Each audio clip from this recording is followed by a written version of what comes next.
भक्ति अच्छी है यह कहना कठिन है, क्योंकि उसमें दुर्गुणों की कोई कमी नहीं है। सत्यवादी हरिश्चंद्र नहीं बन सकती, पर नरोवा कुंजरोवा कहने में भी विश्वास नहीं करती। महाभारत की कथा का प्रसंग, अश्वत्थामा की मृत्यु का एक प्रसंग, धर्मराज युधिष्ठिर का झूठ बोलना, मेरे इधर उधर पड़े पैसे रुपए भंडार गृह की किसी मटकी में कैसे अंतर्हित हो जाती है, रहस्य भक्ति नहीं जानती है। पर उस संबंध में किसी के संकेत करते ही वह उसे शास्त्रार्थ के लिए चुनौती दे डालती है, जिसको स्वीकार कर लेना किसी तर्क शिरोमणि के लिए संभव नहीं है। यह उसका अपना घर ठहरा। पैसा रुपया जो इधर उधर देखा संभाल कर रख दिया, इसमें क्या चोरी है? उसके जीवन का परम कर्तव्य मुझे प्रसन्न रखना है। जिस बात से मुझे क्रोध आ सकता है उसे बदल कर वह इधर उधर करके बताना क्या झूठ है? चोरी और इतना झूठ तो धर्मराज महाराज में भी रहा होगा, नहीं तो वे भगवान जी को कैसे प्रसन्न रख सकते? और ये संसार कैसे चलता है? बिल्कुल सच बोलने से संसार नहीं चलता, लेखिका ऐसा लिखती भी है। जरूरत का झूठ जरूरी है। शास्त्र का प्रश्न भी वह अपनी सुविधा के अनुसार सुलझा लेती है। मुझे स्त्रियों का सिर मुंडाना अच्छा नहीं लगता, घुटाना अच्छा नहीं लगता, पर मैंने भक्तिन को रोका। उसने कुंठित भाव से उत्तर दिया कि शास्त्र में लिखा है भाई, सिर कटाओ, सर के बाल कटाओ, कोई दिक्कत नहीं है। आश्चर्य में मैंने पूछ बैठी, अरे भक्तिन कहां लिखा है, क्या लिखा है, बताओ सही। तुरंत उत्तर मिला, तीर्थ गए मुंडाई सिद्ध। सीधा सा उत्तर। कौन से शास्त्र का रहस्य सूत्र है वह जान लेना संभव ही नहीं है। अतः मैं हार कर मौन हो जाती। भक्तिन का चूड़ाक्रम, देखो बहुत अच्छा प्रश्न है। भक्तिन का चूड़ाक्रम है ना, वो कब होता है? हर बृहस्पतिवार को एक दरिद्र नापित नाई आता है, गंगा जल से उस तरह साफ करता है और वो संपन्न होता है बृहस्पतिवार को। सामान्यतः क्या होता है कि बृहस्पतिवार को सर के बाल नहीं कटाए जाते हैं, अपने यहाँ रहते हैं वहां एक ऐसा कल्चर बना हुआ, कम लोग कटाते हैं बाल, लेकिन यहाँ बृहस्पतिवार को लिखा है। हमारे लिए सोचना है, बड़ा महत्वपूर्ण प्रश्न मुझे लगता है। पर वह मूर्ख है या विद्या बुद्धि का महत्व नहीं जानती है, कहना असत्य कहना है। अपनी विद्या के अभाव को वह मेरी पढ़ाई लिखाई के द्वारा भर लेती है, अभिमान करती है वो मेरे पढ़ने पर। एक बार मैंने सब काम वालों से कहा कि भाई चलो अब अंगूठे के निशान के स्थान पर हस्ताक्षर से काम चलाया जाएगा, तो भक्तिन बड़े कष्ट में पड़ गई, क्योंकि एक तो उसे पढ़ने की मुसीबत नहीं उठाई जा सकती, दूसरे सब गाड़ीवान दाइयों के साथ बैठकर, छोटी छोटी लड़कियां महिलाएं आती हैं, उनके साथ बैठकर पढ़ना मेरी व्यर्थ का अपमान है। भाई बुढ़ापा में अपमान है, हम उम्र के साथ पढ़े वो एक अलग बात है।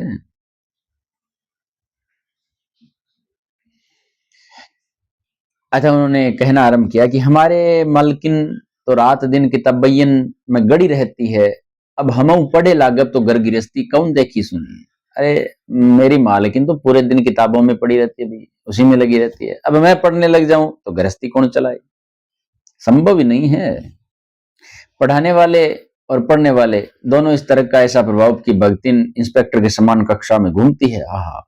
आई की बनावट देखती है, हाथ की मंत्रता देखती है, धीमी गति, किसी की बुद्धि, किसी की मंदता पर टिक्का टिप्पणी करने का अधिकार भी। उसे तो अंगूठा निशानी देकर वेतन लेना नहीं है, इसी से बिना पढ़े वह पढ़ाने वाले की गुरु बन बैठी है, और ऐसा भक्ति नहीं कर सकती है।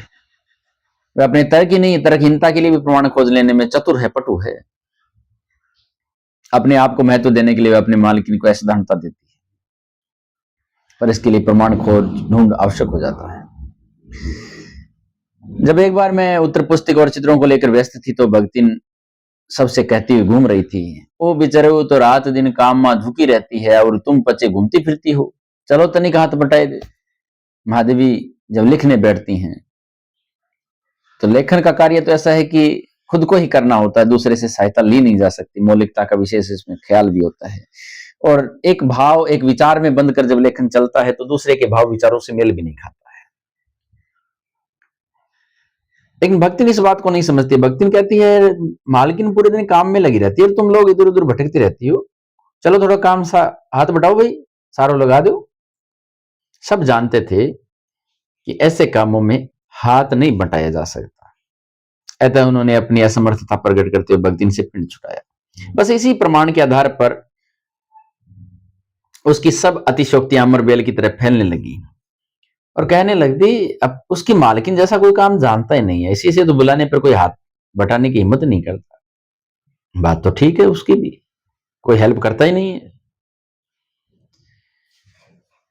पर वह स्वयं तो कोई सहायता दे नहीं सकती। उसे मानना अपनी हीनता स्वीकार करना है। लेकिन वो कहती है कि मैं सहायता करती हूं, और कोई करे ना करे मैं सहायता करती हूं। कभी उत्तर पुस्तिकों को बांधकर, कभी अधूरे चित्र कोने में रखकर, कभी रंग की प्याली धोकर, कभी चटाई अंचल से झाड़कर, जैसे वो सहायता पहुंचाती रहती है। उसने भक्तिन का अन्य व्यक्तियों के से अधिक बुद्धिमान होना प्रमाणित हो जाता है। वह जानती है कि जब दूसरे मेरा हाथ बढ़ाने की कल्पना नहीं कर सकते ना, तो वह सहायता करती है, और सहायता की इच्छा को क्रियात्मक रूप देती है, क्रियात्मक रूप देती है। इसी से मेरी पुस्तक जब कोई प्रकाशित होती है ना, तो उसके मुंह पर प्रसन्नता की एक आभा चमक जाती है, जैसे स्विच दबाने से बल्ब में छिपा आलोक। उसी प्रकार भक्तिन बहुत प्रसन्न होती है। वह एकांत में जाकर, वह शून्य में जाकर बार बार उसको छूती है, आंखों के निकट ले जाकर सब और घुमा फिरा कर मानो अपनी सहायता का अंश खोजती है। उसकी दृष्टि में व्यक्त आत्मघोष कहता है कि उसे निराश नहीं होना पड़ता। वह स्वाभाविक भी है। किसी चित्र को पूरा करने में मैं जब व्यस्त रहती हूँ तो बार बार वो मेरे कहने में बार बार मुझे भोजन के लिए कहती है, मैं नहीं उठती तो मेरे लिए कभी दही का शरबत बनाती है, तुलसी की चाय लाकर देती है, भूख का कष्ट होने ही नहीं देती है। कितनी अच्छी है। दिन भर के कार्यों में छुट्टी पाकर जब मैं कोई लेख समाप्त करने या भाव को छंदबद्ध करने बैठती हूँ, तब छात्रावास की रोशनी बुझ चुकी है। मेरी हिरणी सोना तख्त के पैताने फर्श पर आकर बैठकर पागुर करना खुजलाने लगती है। हिरणी सोना हमारे लिए तो प्रश्न है। हिरणी सोना। कुत्ता बसंत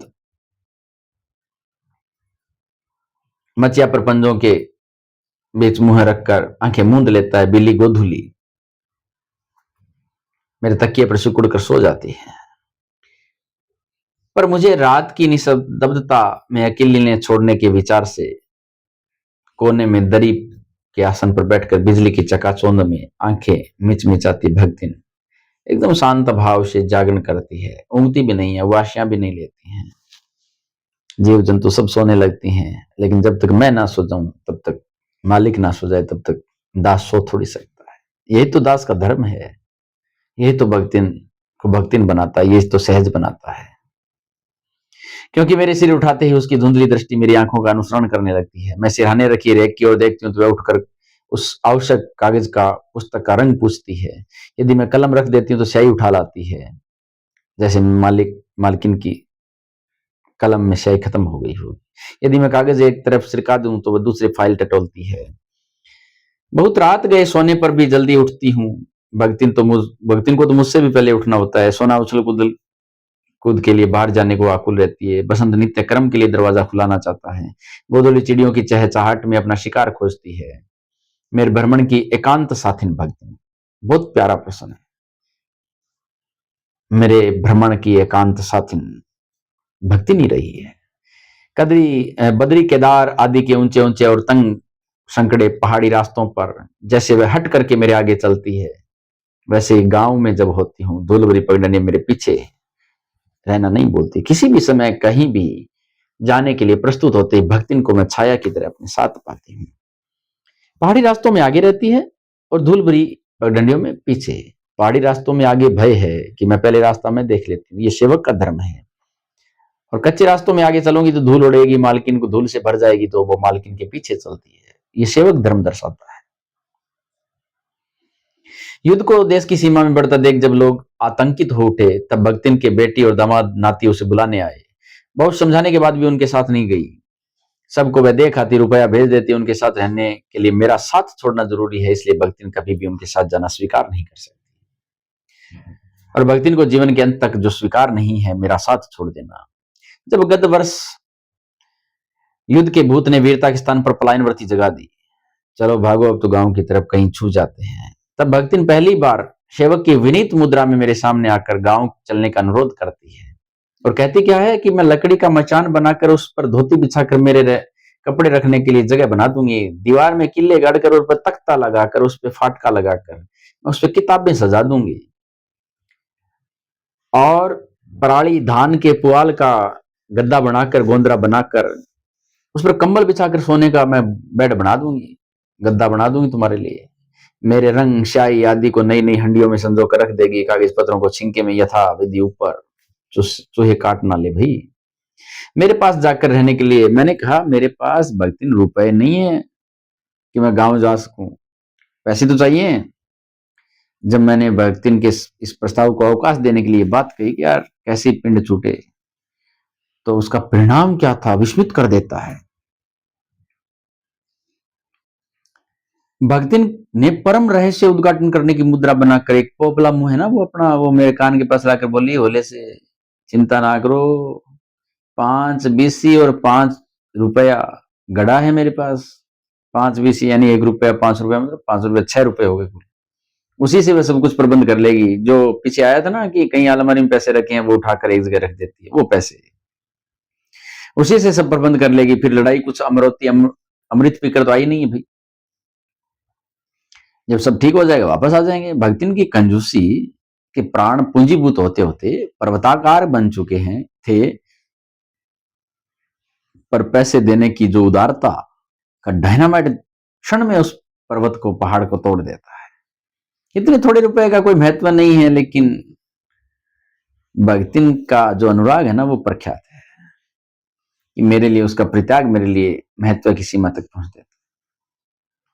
भक्तिन को मेरे बीच में सेवक स्वामी का संबंध है, यह कहना कठिन है, क्योंकि ऐसा स्वामी नहीं होता जो इच्छा होने पर सेवक को अपनी सेवा से हटा न सके। ऐसा कोई सेवक भी नहीं होता जो स्वामी के चले जाने का आदेश पाकर भी अवज्ञा में हंस दे। भक्तिन को नौकर कहना उतना ही असंगत है जितना घर में बारी बारी खिलने वाले, आने वाले, अंधेरे उजाले आंगन में फूलने वाले गुलाब और आम को सेवक मानना। वे जिस प्रकार एक अस्तित्व रखते हैं जिसे सार्थकता के लिए ही हमें सुख दुख देते हैं, उसी प्रकार भक्तिन का स्वतंत्र व्यक्तित्व है ना, वो अपने विकास के परिचय के लिए ही मेरे जीवन को घेरे हुए रहता है। परिवार और परिस्थितियों के कारण स्वभाव से विषमताएं उत्पन्न हो गई हैं। उसके भीतर एक स्नेह और सहानुभूति की आभा फूटती रहती है। इसी से उसका संपर्क में आने वाले व्यक्ति उसके जीवन की सहज मार्मिकताएं पाते हैं। छात्रावास की जो बालिकाओं में से अपनी कोई चाय बनवाने के लिए दहली पर बैठी रहती, कोई बाहर खड़ी मेरे लिए बने नाश्ते को चक्कर उसके स्वाद की विवेचना करती रहती, मेरे बाहर निकलते ही सब चिड़ियों के समान उड़ जाती और भीतर आते ही यथास्थान पर विराजमान हो जाती। इन्हें आने में रुकावट न हो संभवतः इसी से भक्ति ने अपना दोनों समय का, दोनों जून का भोजन सवेरे ही बनाकर एक आड़े में एक ताक में रख देती थी और खाते समय चौके का एक कोना धोकर पाक छत के सनातन नियम से समझौता कर लेती थी। मेरे परिचितों और साहित्यिक बंधुओं से भी भक्तिन विशेष परिचित है, पर उनके प्रति भक्तिन का जो सम्मान है ना, उसकी मात्रा मेरे प्रति उनके सम्मान की मात्रा पर निर्भर करता है, और सद्भाव उनके प्रति मेरे सद्भाव से निश्चित होता है। अगर वो बाहर से आया हुआ कोई लेखक भक्तिन का ज्यादा मान सम्मान करता है ना, तो भक्तिन भी महादेवी का जो मान सम्मान ज्यादा करता है ना, तो भक्तिन उस बदले में उसे खूब मान सम्मान देती है। अगर महादेवी जी किसी के प्रति अच्छे भाव से बात नहीं करती ना, तो भक्तिन भी उससे बात नहीं करती है। इस संबंध में भक्तिन की जो सहज बुद्धि विस्मित कर देने वाली है, कितनी भोलापन लेकर वो जीने वाली है। वह किसी को आकार, प्रकार और वेशभूषा से याद करती है और किसी का नाम अपभ्रंश के द्वारा। कवि और कविता के संबंध में उसका ज्ञान बढ़ा पर आदर नहीं बढ़ा। किसी लंबे बाल वाले अस्त व्यस्त वेशभूषा देखकर कहती है कविता लिखे जाने थे, किसी का बाल लंबे हो गए हैं, दाढ़ी बढ़ गई है। अस्त व्यस्त जीवन कवियों का रहा है सदा से निराला के जैसा, नागार्जुन की तरह। तो उनकी शक्ल देखकर, उनका पहनावा, उनकी वेशभूषा देखकर कहती है ये भी कविता लिख लेता है। फिर कैसी कविता है? फिर तो मजे करो कवि और पढ़ने वाले पाठक तुरंत ही उसकी अवज्ञा प्रकट हो जाती है। तब वो कुछ हो करिए धरिए ना, बस गली गली गाओ तो बजाओ फिर तो ये क्या करता होगा? जैसे अपने केस नहीं संभलते, जिससे अपने सर के बाल नहीं संभलते, वो फिर क्या करेगा? ऐसा उसका विचार आ जाता है। पर ऐसा है नहीं। कवियों में दर्शन उतर जाता था और आज का भौतिक लगाव उस समय नहीं था, पर उनका सबका दुख उन्हें प्रभावित कर सकता है। विद्यार्थी वर्ग में जब कोई कारागार का अतिथि जेल चला जाता था, तब समाचार को व्यथित कहता भक्तिन कहती बीता बीता एक बिलांत के लड़के ना, जेल कलयुग रहा तो रहा, अब परले हो जाइए। तो भयंकर कलयुग है भाई, अब तो परले होने वाली है। इतने इतने लड़के जेल चले जाते हैं उनका माई का बड़े लाड तक लड़े का चाहिए, उनके माता पिता को तो बड़े बड़े लाड साहब से लड़ना चाहिए, भिड़ जाना चाहिए अंग्रेजों से, क्या कर दिन भर सबको परेशान करती है। बापू से लेकर साधारण व्यक्ति तक सबके प्रति भगतिन की सहानुभूति एक रस मिलती है, कोई बड़ा कोई छोटा नहीं है। भगतिन के संस्कार ऐसे हैं कि वह कारागार से वैसे ही डरती है जैसे यमलोक से है, मरने से डरती है वैसे ही वो कारागार से डरती है। जेल उसके लिए भयंकर डरावनी जगह है। जेलें डरावनी होती हैं और सहज भोले लोगों के लिए तो और ज्यादा डरावनी। ऊंची दीवार देखते ही वह आंख मूंद कर बेहोश हो जाना चाहते हो बेहोश हो जाऊंगा। उसकी यह कमजोरी इतनी प्रसिद्ध हो गई है कि लोग मेरे जेल जाने की संभावना बताकर उससे चिढ़ाते हैं, बार बार उसको छेड़ते हैं, ए भक्तिन तेरी मालकिन जेल जाएगी कल, देख कितना अपराधी हो गई है, फिर तू क्या करेगी यहाँ पे। तब वो क्या करती है, वो डरती नहीं है। वह यह कहना सत्य कहना होगा, पर वो डर से भी ज्यादा महत्व मेरे साथ का ठहरता है।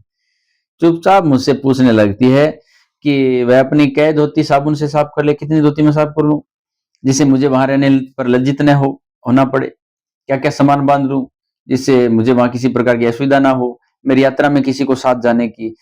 लेकिन वो नहीं जानती है ऐसी यात्रा में किसी को साथ जाने की अधिकार नहीं होता है। यह आश्वासन भक्तों के लिए कोई विशेष मूल्य नहीं रखता है। वह मेरे जाने की कल्पना से उतनी प्रसन्न नहीं होती, मेरे न जाने की कल्पना से उतना वो प्रसन्न नहीं होती जितनी अपने साथ न जाने की संभावना से अपमानित। भला ऐसा अंधेर हो सकता है जहां मालिक वहां नौकर, मालिक को ले जाकर बंद कर दो, ये तो अन्याय नहीं, इतना अन्याय नहीं है। लेकिन नौकर को अकेले मुक्त खुला छोड़ देना पहाड़ के बराबर अन्याय है। मालिक को बंद कर दिया वो अन्याय तो है, लेकिन इतना अन्याय नहीं है। नौकर खुला पड़ा है ना, मालिक जेल में है, नौकर घर में है, तो ये सबसे बड़ा अन्याय है। ऐसा महादेवी की सेविका कहती है। ऐसा अन्याय होने पर भक्तिन बड़े लाड तक लड़ना पड़ेगा। किसी की माई बड़े लाड तक लड़े या न लड़े, लेकिन भक्तिन का तो बिना लड़े काम चल नहीं सकता। ऐसे विषम प्रतिद्वंदियों की स्थिति कल्पना में भी दुर्लभ है। मैं प्राय सोचती हूँ जब कभी ऐसा बुलावा आ गया जिसमें ईश्वर के घर का, जब न धोती साफ करने का अवकाश रहेगा, न सम्मान बांधने का, न भक्तिन को रोकने का अधिकार होगा, न मुझे रोकने का, तब चिर विदा के अंतिम क्षणों में यदि आत्म वृद्धा क्या करेगी, क्या करूंगी। भक्तिन की कहानी अधूरी है और इसे खोकर मैं महादेवी कहती है मैं पूरा नहीं करना चाहती। Thank you.